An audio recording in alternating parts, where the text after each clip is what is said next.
This is how I feel about folding laundry. But today I want to show you a hack for how to fold your fitted sheets. This is my son's twin size sheet, but this applies to all their sizes too. So you just want to lay it out and keep those creases up. Take one corner and tuck it in the corner above it, and then do the same on the other side.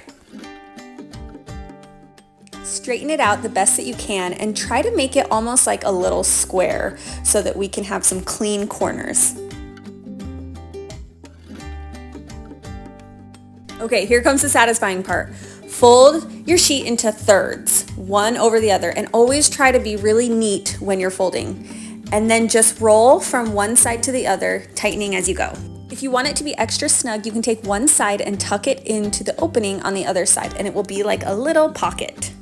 If you've never tried this before, go try it. It's actually so much fun, and it's way better than the giant clump of wrinkled up fitted sheet in your linen closet. We recently started storing our linens in baskets with labels, and it has made such a difference. Go ahead and hit that follow button.